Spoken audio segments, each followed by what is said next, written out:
for joining us. I appreciate you guys here this morning on this beautiful, sunny Washington morning. As you can see on the slide here, today the webinar we're going to talk about is the new Washington long-term care tax. Today our goal is again to provide information, tools, resources, and alternatives brought to you by our agency. A little bit about our agency. If you're not familiar with us, some of you on this webinar may be familiar with Seattle Benefits Consulting. Some of you may not be. So we are a experienced, certified, and licensed insurance broker in Washington State that we specialize in cutting edge employee benefit solutions, employee benefit education, and proven insurance products in Washington. We believe that every business, no matter their size or budget, can implement a successful benefit strategy. Here is access to our website as well as some of our social media to get information a little bit more about our agency. To go in further, a little bit about your presenters today, I want to introduce myself. My name is Anna Hubler. I'm one of the co-founders and benefit advisors of Seattle Benefits Consulting. A little bit about my experience, if you're not familiar or have not met me, a little bit about myself. I actually started in the insurance business in reverse. I started out at the point of claim. My career originally started in working for a Medicare insurance company in their claims department. I seen firsthand that it's a very complex subject, insurance, and oftentimes if it's misunderstood, it can definitely cause issues from the point of claim. So I am passionate about coming up with easy, simplified, comprehensive concepts to help optimize any decision maker's decision on what insurances would be of best value to them. Today, I've transitioned that into helping employers use that ability to help them find the right benefits for their business, as well as taking some of the knowledge of the misunderstandings and misperceptions that comes with insurance and helping educate employees on there. I passionately believe that communication and education help lend a helping hand to employers to advocate to their employees the value of their benefits package. And we all know a better valued benefits package and understood benefits package brings more value to the business. My name is Brandon Hubler. I'm also co-founder, benefits advisor. I started my journey into the insurance business in 2009 in the life and health industry, focusing on small businesses and their employee benefits. In 2011, I expanded my knowledge base and obtained my 7 and 66 license, which allowed me to provide key man life insurance, financial planning, including annuities, long-term care insurance. Today, I advise employers of all sizes and industries on ways that they can maintain a competitive edge and strong employee engagement through well-planned and executed employee benefit strategies. All right, so today, kind of to give you a brief overview of some of the things we're going to discuss. For time's sake, we are going to stick very much to our agenda and kind of go over some of the key overview and a high-level overview of this. Go ahead. Some of the things we're going to discuss is a brief history on long-term care insurance. What is it and why is a long-term care solution important? We're also going to go into, obviously, what is this new Long-Term Care Trust Act, or also known as the Washington Cares Fund, and some of the deep dive and details into that. Going to also discuss next, what are the employer expectations or requirements for this new, some alternatives to the Washington Cares Fund, and how employers can provide value to their employees. And lastly, how our agency can help support you as business owners as you're transitioning through this new tax and new initiative that's coming out in Washington State. Lastly, we'll end with a question and answers. Side note, again, this is a high-level overview of the Washington Cares Fund. We are going to try very much to try to keep to our time commitment. We understand your time is valuable, and we want to really make sure we touch on the main points on the topic. You can also write down your questions. We're hoping the webinar will answer a lot of your questions, but if not, you can also type in your question in the comment box. You'll find that at the bottom of your screen. If you're watching, feel free, and we will answer the questions at the end and save all questions till the end of the presentation. All right, so to get into this a little bit, before we get into the tax, we kind of felt like the purpose and what we wanted to kind of go into is how did we get here? How did we get to the point of where Washington felt it necessary to provide a solution for long-term care? What is it? What are the costs? And who currently pays for it? So what is long-term care? The biggest thing we want to stress, it is something different than medical care. It basically helps the elderly live as you live now instead of improving or correcting a medical condition. That's a key difference from your medical insurance.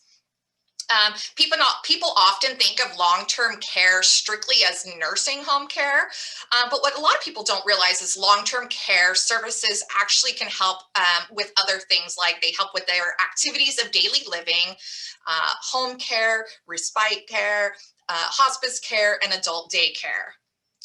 This care can be given in many different places, including someone's own home, an adult daycare facility, assisted living facilities, nursing homes, or hospice facilities are often all facilities that fall under the definition of what people refer to as long-term care.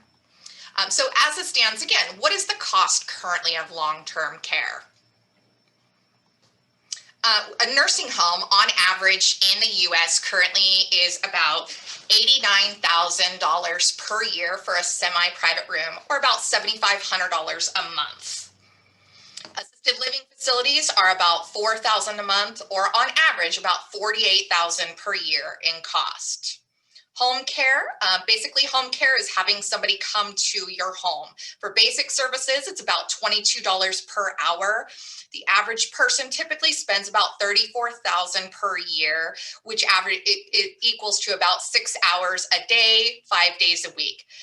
It's skilled care, that's a little bit more advanced, typically requiring some medically related needs, and it typically comes with a little bit more cost associated with that. So who pays for it? So currently, the solutions to pay for long-term care, if somebody needed long-term care, is people would use their personal savings, 401k, retirement plans, funds, pensions. Medicaid was also another option.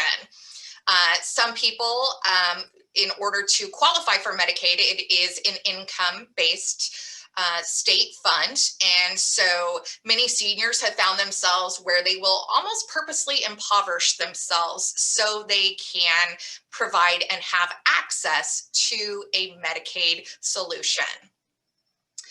Another way people did is they sometimes had their family that they relied on for support, whether it was to go and live with family or having the family provide financial support. Things that do not cover or that are not covered. One of the things we found with long-term care, and that's often, especially with my experience with Medicare and working with claims with Medicare, people often think Medicare will cover long-term care. Medicare supplements, employers, and retirement health plans do not cover current long-term care. So why did Washington feel a long-term care solution was important? As you can see in the upper left-hand corner, this shows kind of a prediction of what Washington's aging population looks like. I think it's no surprise to anyone that the baby boomer generation is rapidly growing older, and the need for long-term care is quickly coming upon us. You'll see here the statistics on this chart of the amount of people that are going to need primary care versus on the green line, it's the people that are able to provide support and to provide for the long-term care needs. 7 in 10 of us will actually need long-term care as we age. Families are becoming less able to meet the needs of older adults. They're estimating that the ratio of potential caregivers to older adults will decline from a 7-to-1 in 2019 to a 3-to-1 in 2040. Long-term care can also be expensive. As we mentioned, this is more specific to Washington, but for home care between 20 to 40 hours a week, it's typically between $33,000 to $66,000 annually. Or annually for a type of facility care, depending on the type of facility, it's $69,000 to $131,000 per year. This unfortunately leaves most seniors in a place where they cannot afford long-term care. $56,000 is the average median income for a Washington senior. Over half of those have no 401k or a pension. So without a solution, you can see that this could ultimately lead people to be very unprepared for the needs of long-term care. Also, this last in the corner here, you'll see a chart. Medicaid, Washington's Medicaid program, is also not prepared or has the resources to be able to provide the support that they're estimating is going to be needed in Washington for a long-term care solution. So next, what is the Long-Term Care Trust Act? I'm going to pass this over to my business colleague, Brandon, as he's going to go into further about what this new law and act actually is. And so as you see on the slide there, it is a first of its kind program in the nation, signed into law by Governor Jay Inslee. It was effective, the law was signed effective July 28, 2019, following approval from both the House and Senate. Several other states are looking to adopt similar laws to help take care of their aging population as well. It is a mandated compulsory short-term care benefit provided to all wage earners and eligible opt-ins of Washington state. And the purpose is to ensure all Washingtonians have access to affordable long-term care when they need it. It will be funded through a new payroll tax for all W-2 wage earners starting January 1st, 2022. The state has since branded the State Trust Act as the WA Cares Fund. And so from here on out, I'll be referring to it as the WA Cares Fund. So next, we're going to talk about who's impacted by this. This is a mandatory tax for all W-2 employees working within Washington state. We had this question quite a bit. Does that include business owners? Basically, if it's an S corporation, the business owner is receiving a paycheck, then yes, if you're receiving a W-2 paycheck and have a W-2 wage, this tax is required for everybody that meets that criteria. Union employees are going to be expected to pay into this as well, but only after their CBA is reopened or renegotiated or has expired, and we'll talk more about that. Right here at the bottom is a chart. This is an example of Oregon and Washington. Some of the groups that we have employees cited out of other states. But their main base of operations is Washington. And so this chart here, gives some examples of if there is a company based here, but they have an employee living in another state. So in this case, it's Oregon. Whether or not the employer or technically the employee is going to be expected to pay the tax. And so you see here, there's a few examples, and in those examples, it shows you that even some employees that live in Oregon are going to be expected to pay into this tax, even though this is a tax meant for, or this is a service that is meant for Washington residents. Who is not impacted by the WA Cares Fund? Federally recognized tribes are automatically opted out. They do have the ability to opt into the program if they elect to, but they are opted out. All federal employees, including military, are opted out and are not expected to pay into this. Self-employed independent contractors, sole proprietors, partners, joint venturers, they are also opted out, but they will have the ability to opt in to the program if they would like. Those who are currently retired may not pay into the program or qualify for benefits. So that, anyone that, as it says, not with receiving a paycheck and is currently retired, they don't have the option to pay into it and receive benefits either. Union employees. I know we had quite a few questions about union employees. So basically the way the law reads is if the union employee is party to a collective bargaining agreement that was in existence as of October 19th, 2017, they are not required to participate in the trust program until this agreement is reopened, renegotiated, or expired. So bear in mind that could mean, that next year or the year after, these union employees are going to start having this tax withheld. Even though they're going to have that tax withheld at a later date, they are not going to have the ability to opt out of the program unless they opted out during the same timeline as all other W-2 employees. So we'll talk a little bit more about that. So again, keep in mind, union employees will not have the option to opt out at a later date because they will be responsible to apply for the opt-out at the same time as any other W-2 employee in Washington. So how does the WA Cares Fund work? Well, it's a payroll tax. So it is paid for through payroll taxes by employees at a tax rate of 0.058% of wages.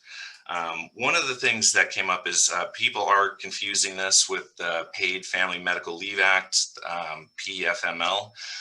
This is totally separate. This is designed similarly to provide a benefit, but it is a completely separate tax.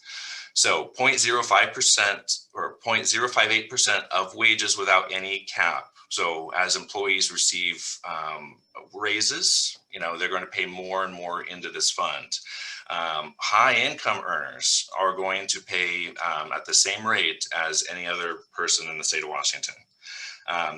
Wages include base salary, bonus and commission, overtime, vacation, PTO, termination settlements, and the cash value of any other compensation. It does not include tips or supplemental payments above PFML. This is employee paid, but employers do have the ability to contribute or cover the tax assessment for their employees. And this tax rate is reviewed every 2 years by the legislature. So the rates can be adjusted every 2 years as they see how liquid the fund is or solvent. Benefits will be available starting in 2025. So again, tax starts 2022, benefits available 2025. And when they're paid out, they're going to be paid out in $100 stackable units, 365 units per lifetime, or a lifetime benefit of $36,500. There will be a vesting period. So employees, as they work in the state of Washington and pay into this tax, they will become vested into this program. There is a 6-year vesting period for temporary vesting, but the employee must pay in 3 out of 6 years. And then to be permanently vested into this program, an employee must pay in 5 consecutive years out of a 10-year period. In order to receive any funding from this long-term care fund, beneficiaries must need assistance with a minimum of 3 out of 10 activities of daily living. Now, those are things like medication management, personal hygiene, eating, toileting, transferring, body care, bathing, ambulation, mobility, dressing, and cognitive impairment. So when somebody meets 3 of those, they would then be able to apply for benefits through the state. For the visual folks out there, this just quickly recaps what we just talked about. Basically, the tax is going to be 0.58 or 58 cents per $100 of W-2 income. It potentially increases every 24 months. The benefits are not portable. So if employees were to leave or move out of state, they would not be able to use this benefit. And that's a huge thing. I mean, that's one of the main reasons why we're seeing a lot of people want to opt out of this, is because of the lack of portability. Somebody might pay into this thing for 20 years and then retire in Arizona and never receive a benefit, because it will only pay if you are receiving services in Washington state. The average employee in Washington earns around $78,000 a year, and so they're getting charged that 0.58%, but there is no cap. So high income earners and then those that are young wage earners, there's a lot of disadvantages, and so we'll talk about some of your options after that. How, when, and where can these benefits be used? How? Well, the benefits are going to be managed by the Washington DSHS. The benefits can be used for a range of services and support, such as professional in-home care, nursing home stays, and other long-term care, adaptive equipment and assisting technology, home accessibility modifications, support for family members who are providing care, and then home delivered meals, and then rides to the doctor. And again, when only after you've paid into the trust for 5 consecutive years out of a 10-year period are you fully vested, or partially vested at 3 out of 6 years if you have a catastrophic disabling event. You must reside in Washington state at the time of your claim, and you must meet the activities of daily living. So you must have 3 out of those 10 listed in order to qualify. Non-residents who earn income in Washington state are expected to pay the Trust Act payroll tax, but will not be eligible for benefits unless they later move to Washington state. And again, if you move out of state for 5 or more years, you forfeit both the benefits and the premiums. Okay, so the big question, can I opt out of the new tax and just go ahead and say I'm not interested in the state long-term care benefit? Short answer, yes, you can. Should you opt out of the new benefits? It's just going to depend on your situation. And so there's going to be individuals that this is a really good thing for. And so we'll talk a little bit about how you opt out and on the next few slides here. So you can only opt out if you meet the exemption conditions and deadlines. So the deadlines is the important thing. This is a once in a lifetime opportunity to opt out. So again, tax goes into effect January 1st, 2022, but you must have already applied to opt out of this insurance by November 1, 2021. And the only way to do that is to have an existing long-term care policy in place. So it can either be a life insurance policy that has a long-term care rider, or an actual long-term care private insurance policy in place before November 1st, 2021. Then you'd be able to apply for the waiver. But you have until December 31st of 2022 to apply for that waiver through the state. Employees are responsible for submitting for this waiver and this exemption from the state. So they obtain their own long-term care insurance, they will submit it to the state, and then they will receive an exemption letter that they in turn are responsible to get to their employer. Employees will need to keep this exemption form in perpetuity. This is going to be something that they're going to want to put in a safe right next to the birth certificate, because as they move and change jobs, they're going to need to present this exemption form to each and every employer that they might go to. Employers cannot submit to the state on behalf of the employees, so this has to be done by the employee directly. In order to do this, employees must also be at least 18 years of age. And so what that means is if an employee is not 18, they do not have the ability to opt out at all. Even if for some reason they were to have a long-term care policy in place, they do not have the ability to opt out unless they're at least 18 years of age. So employment security is developing the waiver process. We don't have that fully explained yet. They're still working on how they're going to do that. And so we should hopefully know more towards the end of the year. They were expecting around October for you to be able to start submitting for the waiver. The waiver would be effective the first quarter following approval. They expect that there will be some sort of online application where you'll have to include an attestation that you have long-term care insurance, but they could ask for additional information and they could verify that your long-term care insurance is in place at the time of application. These exemptions are permanent. So that is one thing I kind of glossed over before. It's a once in a lifetime opportunity to opt out, but it's also a permanent opt out. So if you are opting out, you can never have the opportunity to opt back into it later. So keep that in mind. Under the current rules, there is no recertification of coverage. So some people were like, well, are they going to check every year that I keep my long-term care policy in place? As it reads right now, there isn't anything that says there's a recertification, but that doesn't mean it won't change, especially as they figure out how solvent this fund will be. What are the responsibilities of an employer? Basically your job is to set up the payroll, ensure that you have that set up correctly. All the big payroll companies are in the process of getting their processes set up to where if there are waivers by employees, or if there are non-W-2 employees, that they can suppress those taxes from being withheld from their paychecks. Because again, it's going to start needing to be withheld January 1, 2022. Implement a process. So record keeping.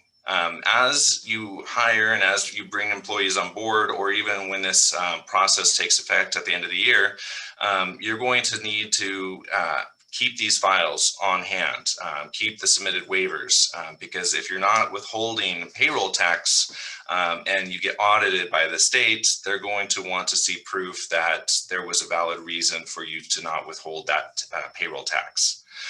Make sure that you suppress the taxation timely. So basically, if an employee turns in an authorized waiver from the state, ensure that you have it already set up to not withhold from their paycheck. Because if you accidentally send money into the state on behalf of an employee, there is no mechanism to request that money back. So make sure that that process is set up properly. Ensure that your first quarter's tax withholding is remitted to ESD by April 30th. This is very similar to the PFMLA tax payment that you got used to doing last year. And then educate the employees. This is going to be one of the most important things because a lot of employer groups didn't know about this tax.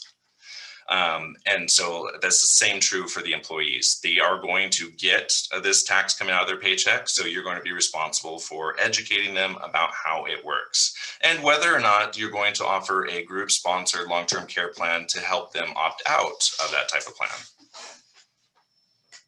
Okay, so as consultants and as professionals in the employee benefits industry, we often research, what are employees looking for from their employer? Obviously, now the minimum requirements from the state on there. One of our carriers that we use does a workforce report every year and really giving insights on what employees are asking for.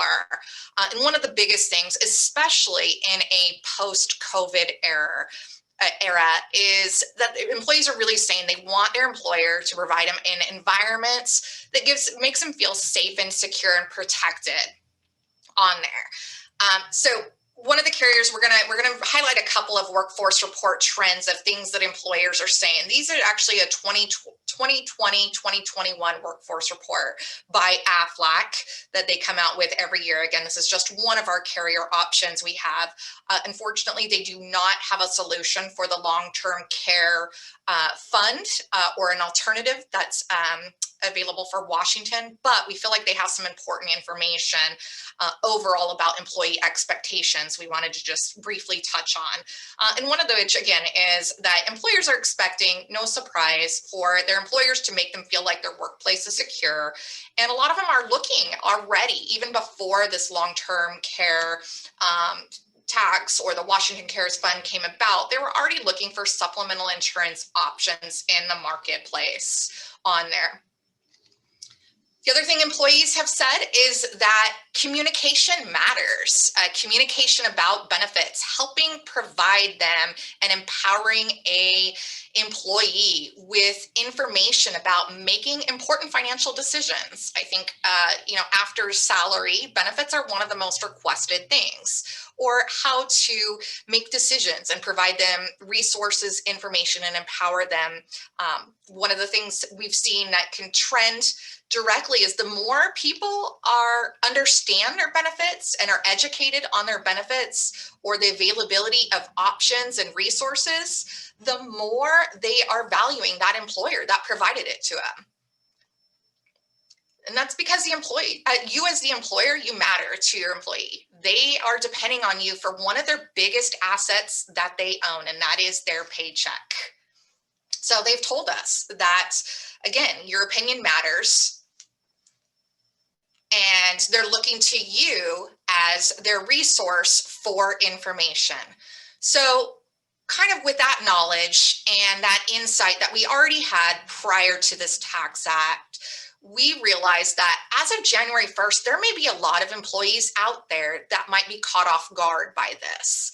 And there's going to be various levels of impact that this is going to have on people financially. And we believe that a simple value that an employer can bring to an employee is at least access to resources and information. So again, how can your business provide value to your employees? The biggest thing we would stress, simply, even if you have one takeaway today, don't let your employees be caught off guard with these deadlines. If they suddenly find out about this as of January 1st, when they get their first paycheck, I think we can all agree that it is going to unfortunately be a hard pill to swallow. And especially where they will have missed the once in a lifetime opportunity to opt out. And one of the other trends we see is employees like choice. They like options and they like to know what their options are. So some other ways you can provide value is you can direct them to a consultant. There's a lot of consultants out there, insurance consultants that can help them compare on an individual basis whether the state fund makes sense or whether an individual product makes more sense to them and it would be better and more advantageous for them to opt out. Another solution that is available is employers can provide a long-term care insurance or life insurance with a long-term care rider. These are group products that an employer can either do contributory or non-contributory. So there are options that we do have that do not require a employer contribution. And all that's required from the employer is a payroll deduction, which again is already a requirement for the state fund. So let's just go ahead and jump into what your options are. So with the Washington Cares Fund, let's show you some key points on that. So in green, you see the WA Cares Fund. There's no age restriction. So it's basically anyone in Washington that does get a paycheck can pay into the fund and receive a benefit as long as they're vested and have met the 3 out of the 10 ADLs. It is not portable, so it's Washington only. It's as far as rate stability goes, the tax is applied to all W-2 wages. So as the rates or as the wages go up, the tax goes up, and the tax can be modified every 2 years. Is there a pre-existing condition limitation for these benefits? No, there isn't. So that is a huge advantage to this type of plan because it is really hard to qualify for traditional private individual long-term care insurance. There's fewer and fewer insurers in the market providing services or insurance like that, and they do have underwriting requirements in order to qualify for it. So with the state fund, there is no underwriting requirements. There is no life insurance in it, and there is no annual cost of living adjustment built into it. So your alternatives. So if you are interested in opting out, your alternatives are as follows. You can pick up an individual long-term care insurance. Unfortunately, because of the new state law and the few insurers that are doing this type of insurance, they have made an age restriction to where no one under the age of 40 can apply for individual private long-term care insurance anymore. If you already have long-term care insurance, had it well before this, keep it, and that will qualify you to be able to opt out. But unless you're 40 plus, you cannot apply for private individual long-term care. With the alternative long-term care options, you only are required to meet 2 out of the 6 activities of daily living or have cognitive impairment. So you are more likely to qualify for to use these benefits with an alternative plan. Vesting takes place day 1, unless you have a life insurance product with long-term care, and then it must be enforced for 6 months. Portability, that's the huge thing, right? So a lot of people are not from here or have goals to retire outside of Washington. And so these plans are all portable. So they're both portable off of payroll, and an employee can pay for them directly. And they're also portable out of state. So anywhere in the United States, they can use these benefits. Rate stable, they're all based on your enrollment age. So they're not going to change based on how much you get paid. So they are based and locked in on your age. There can be some underwriting or simplified underwriting. And then some of the products do have life insurance, whole and universal. Keeping up with the cost of living, these plans usually have a built-in cost of living adjustment of 1%, 3%, or 5%. So that way this plan grows with you and the cost of living. So we can provide quotes for these options for anybody that's interested in alternative options. So how our agency can help you in your business. One of the things we always have offered is a complimentary consultation to your business. We want to find out what your needs are, what your goals are, and what you're trying to provide for your employees. We can help with a customized plan and a plan of action that's specific to your business and your employees.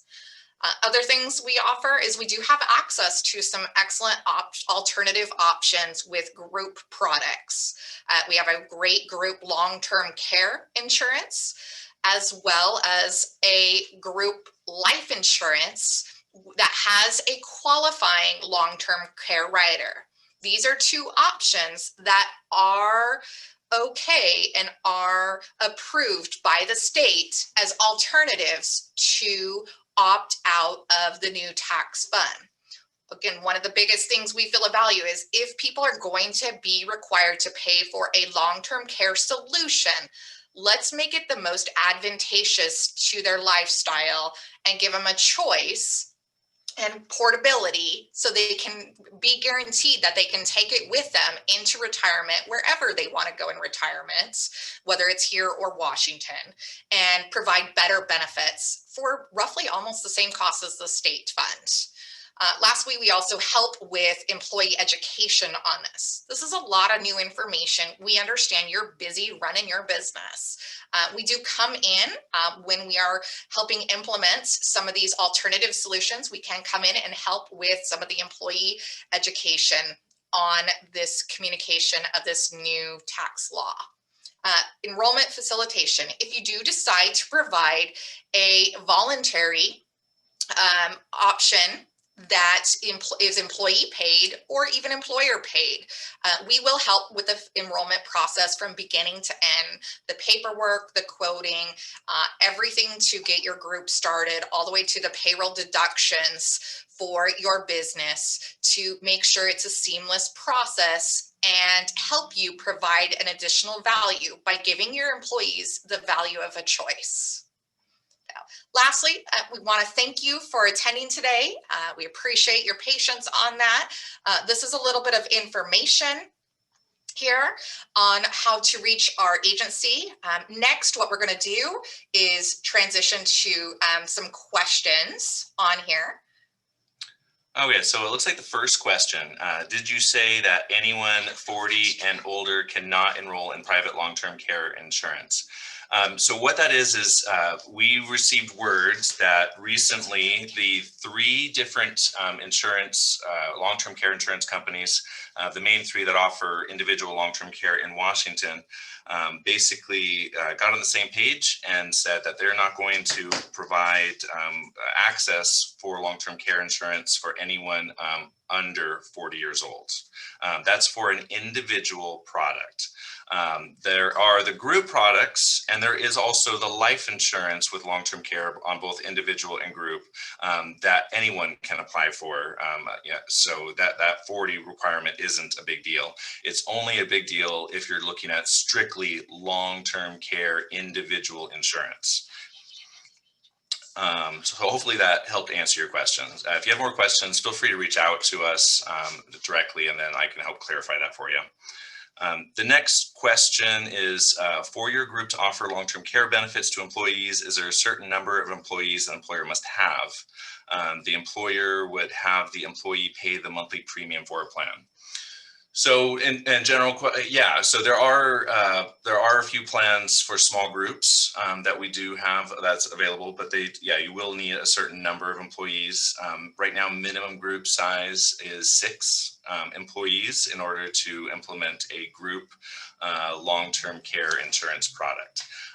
So if you have at least 6 individuals, they could be a mixture of employees and spouses. But if you have at least 6, then we can go ahead and provide quotes for a group long-term care plan. But that's not to say that we can't also look at life insurance with long-term care riders and individual options for smaller groups. Is there anything you wanted to add? Does anyone else have any questions at this time?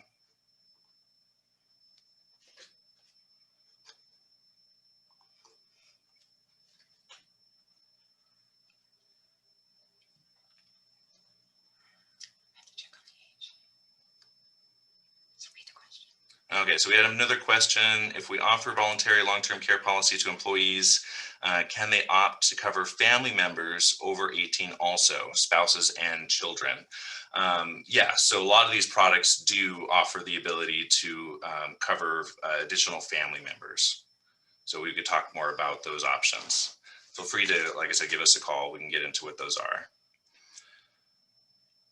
Can an employee get an individual plan when leave from the group plan? So yes, these plans, if there was a group plan and the employees are participating on that group plan, they are portable. So as employees leave, quit, fire, retire, they can actually keep that coverage and pay for it on an individual basis as long as the certificate remains in place. So good question.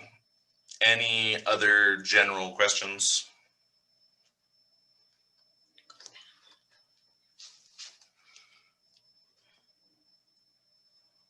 Is there a certain requirement by the state on a long-term care plan that is private? Basically, the state just requires that they consider it a long-term care insurance plan. So there is language and there is verbiage that has to be in the policy in order for it to be considered a long-term care insurance policy in the state of Washington. So simply yes, there is a requirement.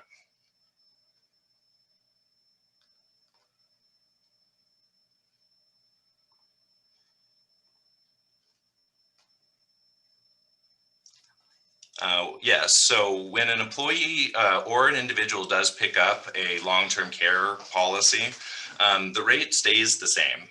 So even if they leave that place of employment and take it on an individual basis, the rate does stay the same. They are rate stable, and they stay the same for as long as that person keeps the policy. So well into retirement, it's not going to be adjusted every 2 years like potentially the state will be, and it's not going to fluctuate based on your wages. It's strictly based on the age you were and age and gender when you qualified for the plan initially.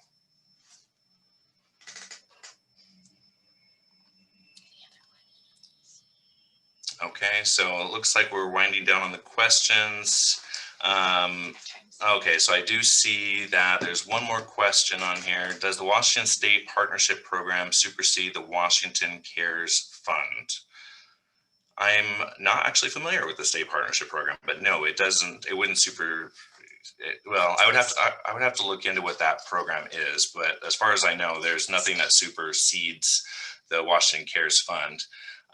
If that's the paid family medical leave, again, that's totally separate from the Washington Cares Fund. The Washington Cares Fund is a separate tax for all W-2 employees in the state of Washington.